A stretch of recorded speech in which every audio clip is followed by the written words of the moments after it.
시간이 되었으므로 2021년도 10월 14일 아침 예배를 시작하겠습니다. 오늘은 목요일입니다. 다 같이 사도신경으로 우리의 신앙을 고백하겠습니다.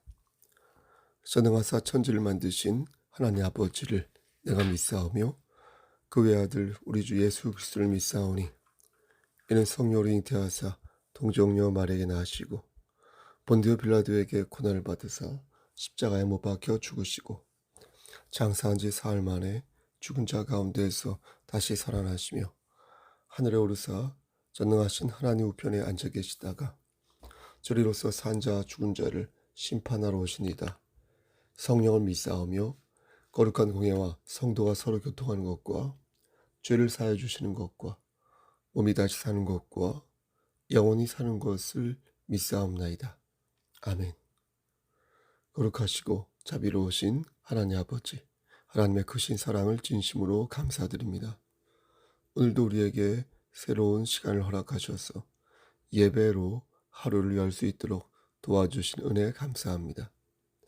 하나님, 오늘도 성령 하나님과 동행하며 마귀가 쳐놓은 올가미에 빠지지 아니하고 신령한 것을 사모하며 천국 백성으로서의 위엄을 가지며 이 땅에서 아름다운 지위를 획득하기를 소원합니다. 하나님, 우리와 동행하여 주시고 이 풍진 세상에 하나님 말씀 안에서 승리할 수 있도록 하시며 성령의 검으로 맞서 마귀와 싸울 수 있도록 붙잡아 주시옵소서. 심령이 가난한 자가 되어 더욱더 하나님을 의지할 수 있도록 하시고 우리가 서 있는 그 자리에서 예수 그리스도의 냄새를 아름답게 바라는 귀한 성도 될 수 있도록 붙잡아 주시옵소서. 심신이 연약한 우리의 지체들 위해 함께 하시고 물질적으로 어려움에 빠진 우리의 지체들에게도 함께 하시고 교만하거나 혹은 심한 자괴감에 빠져 하나님께서 주신 선한 얼굴을 훼손하고 있는 우리의 지체들에게도 함께 하셔서 다시금 아름답게 도약하고 아름답게 무릎 꿇을 수 있는 우리 지체들 될 수 있도록 주여 우리와 함께하여 주시옵소서. 우리를 외면하지 마옵시고 끝까지 붙잡아 주시사 천국 백성으로 나고자가 되지 아니하도록 하나님 인도하여 주시옵소서. 오늘 하루도 주와 동행하며 그리고 이 시간 드려지는 예배가 신령과 진정으로 드려주는 귀한 예배 되기를 소원하며 모든 말씀 예수 그리스도인 받들어 감사하며 기도드렸사옵나이다. 아멘. 하나님 말씀은 로마서 12장 9절에서 13절 말씀입니다. 로마서 12장 9절에서 13절입니다. 제 성경으로 256쪽입니다. 9절. 사랑에는 거짓이 없나니 악을 미워하고 선에 속하라. 형제를 사랑하여 서로 우애하고 존경하기를 서로 먼저 하며 부지런하여 게으르지 말고 열심을 품고 주를 섬기라. 소망 중에 즐거워하며 환난 중에 참으며 기도에 항상 힘쓰며 성도들의 쓸 것을 공급하며 손 대접하기를 힘쓰라. 아멘. 하나님, 이 말씀을 들어 사용하여 주시옵소서. 예수 그리스도의 이름으로 감사하며 기도드렸사옵나이다. 아멘. 어떤 한 공주가 아토피를 심하게 앓았습니다. 어느 날 공주는 등이 너무 가려웠는데 문제는 가려운 부위가 팔이 닿지 않는 정중앙이었습니다. 공주는 도구를 사용하여 등을 긁었으나 가려움은 가라앉지 않았습니다. 공주는 뭐니 해도 손으로 박박 긁는 것이 시원한데 손이 닿지 않고 또 누구에게 엄마에게 부탁을 하자니 매번 가려울 때마다 등을 긁어달라고 할 수 없으니 어떻게 해야 하나 싶었습니다. 공주는 그때 마음속으로 생각했습니다. 나는 내 등을 시원하게 긁어주는 왕자를 만나 결혼을 해야겠다. 다른 것은 필요 없고 내 등만 시원하게 긁어주면 되는 그런 사람과 만나 결혼을 해야겠다. 공주는 자신의 꿈이 무척 소박하다고 생각했습니다. 돈 많은 사람을 찾는 것도 아니고 잘생긴 사람을 찾는 것도 아니고 등만 잘 긁어주는 사람이면 되니까 이것처럼 소박한 꿈이 어디 있겠냐고 생각했습니다. 그래서 공주는 손쉽게 결혼할 상대를 찾을 줄 알았습니다. 하지만 예상과 달리 자신의 등을 긁어줄 남자를 찾기가 매우 힘들었습니다. 남자들은 공주가 등을 긁어달라고 할 때마다 하나씩 조건을 걸었는데 공주는 그 조건을 들을 때마다 이 남자의 혹은 왕자의 행동에서 진정성을 느끼지 못하였습니다. 누구는 당신의 등을 긁어주면 당신은 나에게 무엇을 줄 것이냐 말했고, 누구는 당신의 등이 너무나 더럽고 징그러워서 불결해서 도저히 맨손으로 긁어줄 수 없으니 대신 장갑을 낀 채 긁어주겠다고 말했으며, 누구는 아무 생각 없이 희죽거리며 연신 등만 긁어대는 사람도 있었습니다. 공주는 결국 결혼할 것을 포기했습니다. 그 모습을 본 왕과 왕비는 공주에게 진정한 사랑이 무엇인지 잘 생각해 보라 말하였습니다. 혹시 네가 놓치고 있는 것은 없는지, 아니면 자신이 뭔가 잘못된 생각을 하고 있지는 않은지 생각해 보라 하였습니다. 하지만 공주는 아무리 생각해도 자기가 뭘 놓치고 뭐가 잘못된 것인지 알 수 없었고 이해할 수 없었습니다. 여러분, 공주가 발견하지 못한 것이 무엇이라고 생각하십니까?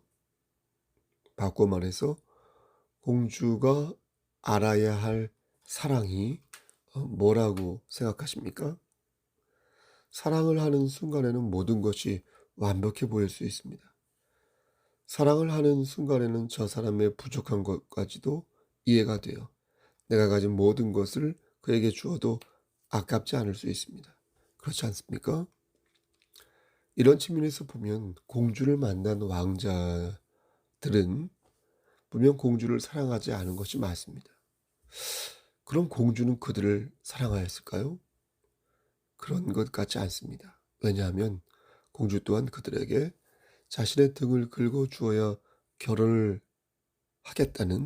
한다는 조건을 내세웠기 때문입니다. 그렇다면 조건이 없어야 진정한 사랑인 것일까요? 과연 그것이 가능하기나 할까요? 하나님께서는 오늘 말씀을 들어 우리에게 진정한 사랑이 무엇인지를 가르쳐 주고 계십니다. 여기에 전제 조건은 사람은 결코 완벽한 사랑을 할 수가 없다는 것입니다. 왜냐하면 사람의 본성은 타락하여서 설령 그 죄가 주의 은혜로 깨끗이 씻김을 받았어도 사람은 여전히 죄의 영향력 안에 놓여 있기 때문입니다. 따라서 순수하고 순전한 사랑을 하는 것은 존재론적으로 볼 때, 다시요, 존재론적으로 볼 때 애당초 불가능한 것입니다. 여기서 순수하다는 것과 순전하다는 것은 사랑의 지속성을 말합니다. 아무리 자식이 내 목숨보다도 더 귀하다 하여도 거기에 두 가지 한계가 있습니다. 하나는 그 사랑이 지속될 수 없다. 지속되지 않는다는 것이죠. 그렇죠? 또 하나는 설령 그 사랑이 지속된다 하여도 100% 효과적인 것은 아니라는 것입니다. 100% 효과를 가지려면 내가 내 자식을 그 상황에서 건져낼 줄 알아야 하는데 그게 가능하겠습니까? 내가 그를 사랑한다고 해서 그의 미래를 보장할 수 있습니까? 없다는 것을 우린 잘 압니다. 우리의 능력으로 가능하지 않다는 것을 압니다. 그들이 잘 되고 그들의 지경이 넓혀지기를 바라지만 그들이 당면할 모든 사안들을 우리가 일일이 체크하거나 보장할 수 없다는 것입니다. 따라서 인간의 사랑과 자비는 영속적이지 않고 그 효과 또한 크지 않아서 여전히 한계 상황을 지닐 수밖에 없는 것입니다. 그럼 완벽한 사랑을 하는 방법은 없는 것일까요? 그 방법이 오늘 본문에 나오는데 결론부터 말씀드리면 하나님의 사랑 안에 거하면 완벽한 사랑을 시도할 수 있다는 것입니다. 그리고 그 사랑을 교회 공동체가 실천할 때 그런 교회 공동체는 올바른 교회로서의 위용을 갖출 수 있다는 것입니다. 그럼 오늘 본 말씀을 한 절 한 절 묵상해 보겠습니다. 먼저 9절 말씀을 보면 사랑에는 거짓이 없나니 악을 미워하고 선에 속하라. 이렇게 말씀합니다. 즉 우리가 완벽한 사랑을 시도하고 싶다면 반드시 무엇을 미워해야 한다? 악을 미워해야 한다. 악을 미워하지 않으면서 선에 속한다고 말하는 것은 무엇이다? 어불성설이다. 여러분 생각해 보십시오. 우상을 섬기면서 동시에 하나님을 믿을 수 있습니까? 새빨간 거짓말이죠. 그렇게 신앙생활하는 사람을 하나님께서 과연 신뢰하실까요? 도둑질한 돈으로 남을 돕겠다는 것과 뭐가 다를까요? 완벽한 사랑을 구사하려면 반드시 어디에 속해야 한다고요? 선에 속해야 합니다. 선에. 그리고 선에 속하려면 반드시 내가 지금 맞닥뜨려 있는 모든 악한 행동에서부터 벗어나야 합니다. 아내를 사랑한다면 그 외의 악한 것으로부터 벗어나야 하고요. 남편을 사랑한다면 역시 그 외의 악한 모든 것으로부터 빠져나와야 합니다. 부모와 자식 간의 관계도 그렇고 형제와 자매와의 관계도 그렇습니다. 악을 떼어내지 않으면서 선에 속하겠다고 말하는 것은 반복해서 말씀드리지만 그 자체가 거짓이요 위선이라는 것을 우리는 잊지 말아야 할 것입니다. 사랑하는 성도 여러분, 혹시 구습과 악습에 여전히 몸을 담그고 있다면 그것을 버리시고 새롭게 시작하시기를 소원합니다. 이전의 잘못은 그리스도 예수의 사랑으로 죄 사함을 받을 때 모두 지난 과거가 되는 것입니다. 여러분, 저와 함께 하나님 앞에서 회개하시고 다시 결단하여 그리스도의 평강 안에서 참 기쁨을 누리시기를 간절히 소원합니다. 아멘. 다음으로 10절 말씀. 형제를 사랑하며 서로 우애하고 존경하기를 서로 먼저 하며. 여기서 중요한 것은 무엇입니까? 사랑을 먼저 한다는 거죠. 먼저. 누가 하기 전에 내가 먼저 하는, 먼저. 우린 종종 그가 먼저 하기를 기다릴 때가 있습니다. 그가 먼저 칭찬해주고, 그가 먼저 위로해주고, 그가 먼저 잘못했다고 내게 말해주기를 기다립니다. 하지만 하나님께서는 말씀하시기를 네가 먼저 하라고 말씀하세요. 먼저 우애하고, 먼저 존경하고, 먼저 사랑하라고 말씀하십니다. 저는 정말로 우수한 사람은, 지혜로운 사람은 타이밍을 맞출 줄 아는 사람이라고 생각합니다. 참 어려운 일이죠.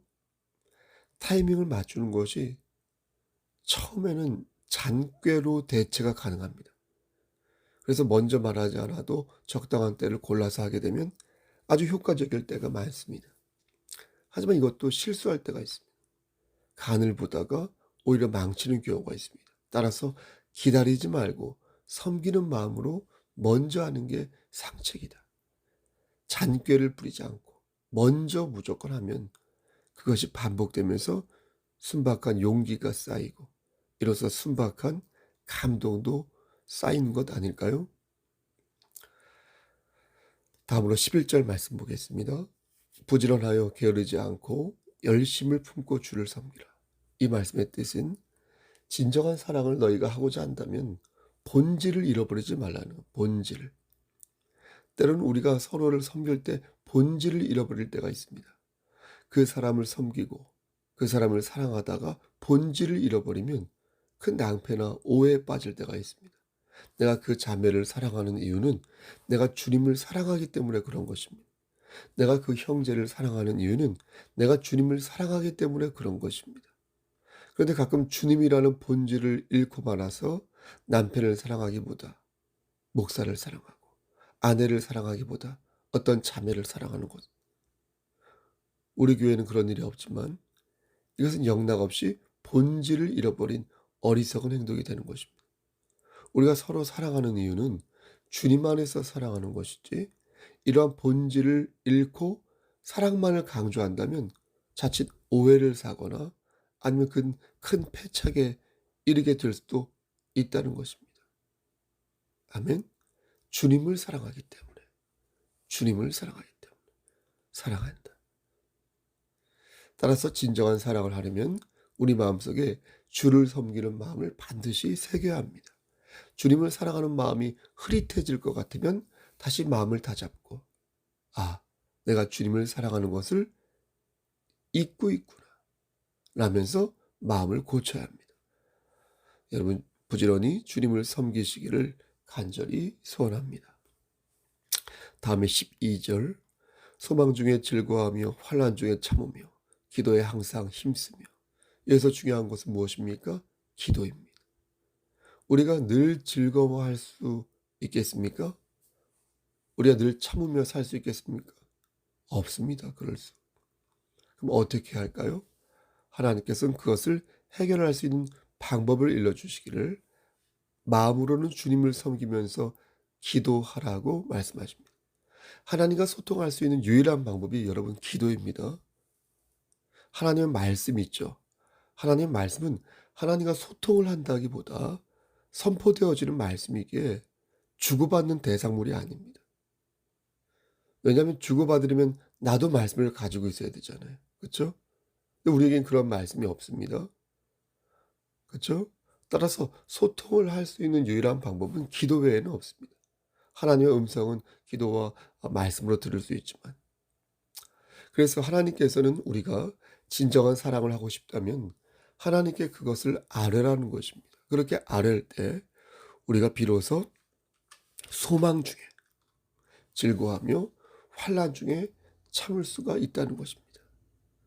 여러분 저와 함께 하나님께 기도로 아뢰는 이 교회 공동체 되시기를 소원합니다. 마지막 13절 말씀. 성도들의 쓸 것을 공급하며 손 대접하기를 힘쓰라. 여러분 이 말씀의 뜻이 무엇입니까? 너희가 진정한 사랑을 하기를 원한다면 두 가지를 명심하라는, 두 가지를. 하나는 너희가 섬기는 교회에 헌신하라는 거예요. 또 하나는 손님을 접대하라는 거예요. 손님을 접대하라는 것은 무슨 술시종 들라는 게 아니라 이웃에게 하나님의 영광을, 그에게 하나님의 영광을 보이라는 것입니다. 그러니까 모범적인 행동을 보임으로써 그들에게 그리스도의 향기를 아름답게 발하라는 것입니다. 근데 이 말씀을 가만히 보면 공통으로 물질이라는 매개가 있음을 보게 됩니다. 물질. 물질이 있는 곳에 무엇이 있습니까? 정말 마음이 있습니다. 마음이. 근데 이 말씀은 유독 물질을 가지고 성도와 손님을 섬기라고 말씀하고 있는 것입니다. 우리는 교회된 자로서 마음으로 헌신하고 마음으로 찬양합니다. 하지만 때로는 마음 외에도 물질이 필요할 때가 있습니다. 물질. 어떤 분은 저에게 왜 성도가 11조를 내야 하고 왜 성도가 헌금해야 하는지 묻는 분이 종종 있습니다. 이와 같은 질문을 똑같이 어떤 목사님에게 하였더니 그 목사님은 저에게 말하기를 11조를 내지 않고 헌금을 내지 않으면 교회가 운영이 안 되니까 그렇죠 라고 말하는 것을 보았습니다. 물론 그분의 말씀이 틀린 말은 아니라고 생각합니다. 우리가 낸 11조와 각종 헌금, 그것이 교회를 운영하는데 어떤 자금으로 쓰이는 것이 맞습니다. 분명합니다. 하지만 그것이 실질적인 것이냐 물을 때 오히려 저는 그것이 실질적인 것이 아니라고 생각합니다.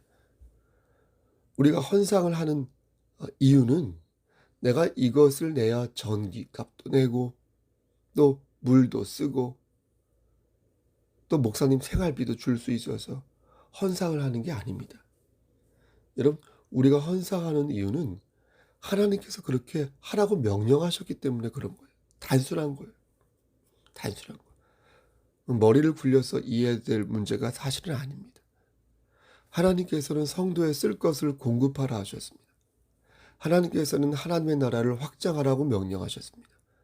무엇이 주된 것인지 생각하지 않고 단순히 자본의 논리를 가지고 헌상을 이해한다면 여기에는 그 어떤 감동도 존재할 수 없게 되는 것입니다. 사랑하는 성도 여러분, 진정한 사랑은 그 사랑을 실천할 때 가능한 것이지 그 사랑을 머릿속에 둔다고 가능한 게 아닙니다. 사랑을 실천하는 방법은 먼저 그를 섬기고 기도로 하나님께 나의 마음을 아뢰을 때 가능합니다. 그리고 공동체의 일원으로서 정직하고 겸손한 마음으로 주의 사랑을 실천할 때에 우린 진정한 사랑을 구가할 수가 있는 것입니다. 마지막으로 요한일서 3장 18절과 19절 말씀을 여러분에게 대언하며 강서를 마치겠습니다.